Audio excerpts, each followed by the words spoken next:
Hello નમસ્કાર to everyone. Aksharam online education platform પર આપ સૌનું સ્વાગત છે.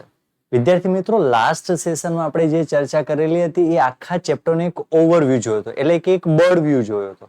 આજથી આપણે શરૂઆત કરીશું એક્સરસાઇઝ. જો થિયરી છે, આપણે મુદ્દાને સમજીએ એના કરતા આપણે આખું સ્વાધ્યાય સમજી લઈશું. બે ફાયદા છે. પહેલું, આપણું ચેપ્ટર પણ પૂર્ણ થઈ જશે, અને બીજો ફાયદો, તમને સ્વાધ્યાયનું આખું લિસ્ટ ડાઉન પીડીએફ પીપીટી પણ તમને મળી જશે.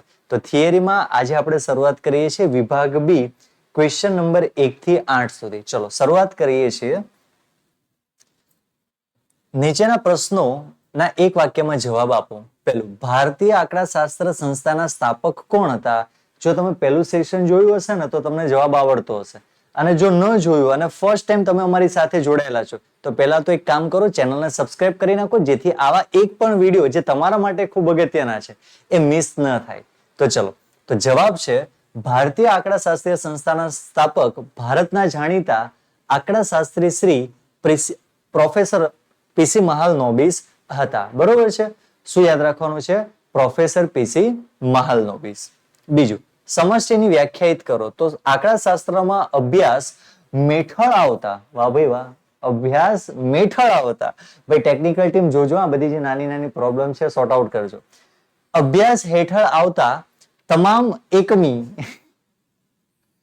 ચલો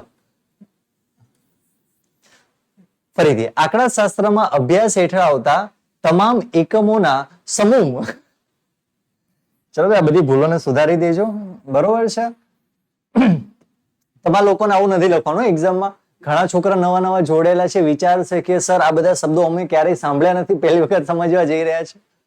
એવું નથી. બરોબર? ચલો, આંકડાશાસ્ત્રના અભ્યાસ હેઠળ આવતા તમામ એકમના સમૂહને તે અભ્યાસ માટેની સમષ્ટિ કહેવામાં આવે છે. જેમ કે વસ્તી ગણતરીની તપાસમાં દેશના તમામ નાગરિકોનો સમૂહ, એને શું કહેવામાં આવે છે? સમષ્ટિ કહેવામાં આવે છે. અભ્યાસ હેઠળ આવતા તમામ એકમોના સમૂહને સમષ્ટિ કહેવાય છે. નિદર્શ. ત્રીજો પ્રશ્ન, સમષ્ટિમાંથી કોઈ ચોક્કસ પદ્ધતિ દ્વારા યાદચ્છિક રીતે પસંદ કરેલા એકમોના સમૂહને નિદર્શ કહેવામાં આવે છે. યાદ રાખજો, સમષ્ટિમાંથી આપણે કોઈ ચોક્કસ પદ્ધતિ દ્વારા જે પણ એકમોની પસંદગી કરીએ એ આપણા માટે શું બની જાય? નિદર્શ બની જાય. ચલો, કોઈ એક શાળાના 900 વિદ્યાર્થીઓના સમૂહમાંથી યાદચ્છિક રીતે પસંદ કરેલા 90 વિદ્યાર્થીઓના સમૂહને શું કહેવામાં આવે છે? નિદર્શ કહેવામાં આવે છે. ચલો, ત્યાર પછી ગુણાત્મક માહિતી વ્યાખ્યાયિત કરો. તો કીધું છે ગુણાત્મક માહિતી એટલે કે ગુણાત્મક આવશે ચલ. ગુણાત્મક માહિતી, ગુણાત્મક ચલ પરના અવલોકનોના સમૂહને ગુણાત્મક માહિતી કહેવામાં આવે છે. જેમ કે કારખાનામાં કામ કરતા કારીગરોના શિક્ષણ સારની માહિતી. જો ગુણાત્મક અને સંખ્યાત્મક હું સમજાવી દઉં, હજી થોડું ઘણું ક્યાંક ને ક્યાંક મિસ્ટેક છે, બધી મિસ્ટેકો આપણે સુધારી લઈશું, પરંતુ ધ્યાન રાખો, ગુણાત્મક માહિતી એટલે ગુણધર્મોને આધીન હોય, એ આપણા માટે ગુણાત્મક માહિતી બની ગઈ.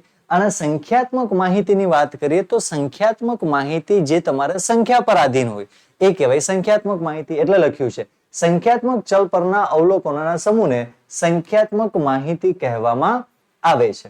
જેમ કે કારખાનામાં કામ કરતા કામદારોની માસિક વેતનની માહિતી આંકડામાં જવાબ આપશે, આંકડામાં જવાબ આપે તો એ સંખ્યાત્મક માહિતી કહેવાય. પરંતુ કોઈ એવી વસ્તુ જેમ કે કીધું છે શિક્ષણ સારની માહિતી, તમે કેટલી ક્વોલિફાઈડ થયેલા, તમારી ક્વોલિફિકેશન જણાવો, તો આપણે ક્વોલિફિકેશન બતાવતા હોઈએ છીએ, એ આંકડામાં ન હોય તો એ ગુણાત્મક માહિતી કહેવાશે. ચલો, ત્યાર પછી પ્રાથમિક માહિતીને વ્યાખ્યાયિત કરી આપણે.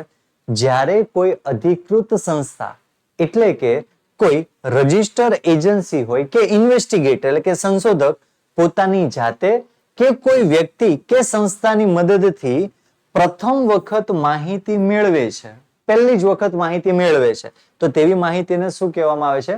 પ્રાથમિક માહિતી કહેવામાં આવે છે. જેમાં ખ્યાલ છે કે ભારત દેશની જે દર 10 વર્ષે ગણતરી કરે છે તો એજન્સીનું નામ શું છે? NSSO. ફૂલ ફોર્મ ખાસ તમને લોકોને ખ્યાલ છે, વિડીયોને પોઝ કરો, કમેન્ટની અંદર લખી દો. જો નથી ખ્યાલ તો સાંભળો, નેશનલ સેમ્પલ સર્વે ઓર્ગેનાઇઝેશન જે આ કાર્ય કરી રહી છે. ચલો, ત્યાર પછી ગૌણ માહિતી વ્યાખ્યાયિત કરો. ગૌણ માહિતી કોને કહેવાય?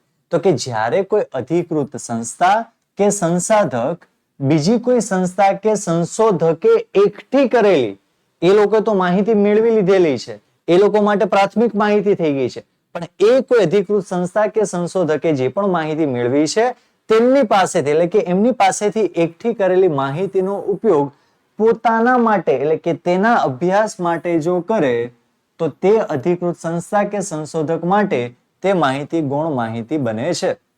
જેમ કે વસ્તી ગણતરી કરી કોણે? NSSO એ ફર્સ્ટ ટાઈમ કરી, પરંતુ કોઈ કમિશન, પ્લાનિંગ કમિશન છે, અહીંયા કદાચ શબ્દ આપેલો હશે, નથી આપેલો, ઓકે, તો કે NSSO છે એને માહિતી એકત્રિત કરી, ભારત દેશની અંદર કુલ જનગણના જેટલી છે એને કીધી કે ભાઈ આટલી પોપ્યુલેશન ભારતની અંદર છે, આટલી વસ્તી છે ટોટલ. પણ હવે એના અનુસંધાનમાં જે સંસ્થાઓને જે પ્રમાણે જરૂર છે એ ડેટા NSSO પાસેથી કલેક્ટ કરી લેશે, તો એના માટે શું થઈ જશે? ગૌણ માહિતી થઈ જશે. પ્રાથમિક માહિતી એકત્રિત કરવાની ખૂબ મહત્વના પ્રશ્ન આવનારા સેશનની અંદર ચાલવાના છે. પ્રત્યક્ષ તપાસ કોને કહેવામાં આવે છે, પરોક્ષ તપાસ કોને કહેવામાં આવે છે અને પ્રશ્નાવલીની રીત કોને કહેવામાં આવે છે, એ ખૂબ અતિ મહત્વના છે. ઓકે, તો આજનું સેશન એકદમ ટૂંકું, ટચ અને સરળ છે. બરોબર છે. આજના સેશનમાં ખાલી આપણે વિભાગ બી જ કરવાના હતા. આઈ હોપ કે આજનું સેશન આપણે 5 થી 7 કે 10 મિનિટનું જ બન્યું હશે, પરંતુ અતિ મહત્વનું છે. કારણ કે કોઈ પણ પ્રેક્ટિકલ સબ્જેક્ટમાં સૌથી વધારે જો માર્ક્સ કટ થતા હોય તો એ છે સેક્શન A, B અને C. તો ABC ઉપર આપણે સવિશેષ ધ્યાન આપીએ, આમને લખી લઈએ અને સાથે સાથે તૈયાર પણ કરી લઈએ, જેથી કે આવનારી જેટલી પણ પરીક્ષા થવાની છે આપણે ધોરણ 11 કોમર્સ આંકડાશાસ્ત્રની અંદર એમાં આપણે સારો એક સ્કોર કરી શકીએ. મળીએ છીએ વિભાગ C માં. ત્યાં સુધી મળીએ છીએ. Bye bye. Have a nice day. જય સ્વામિનારાયણ.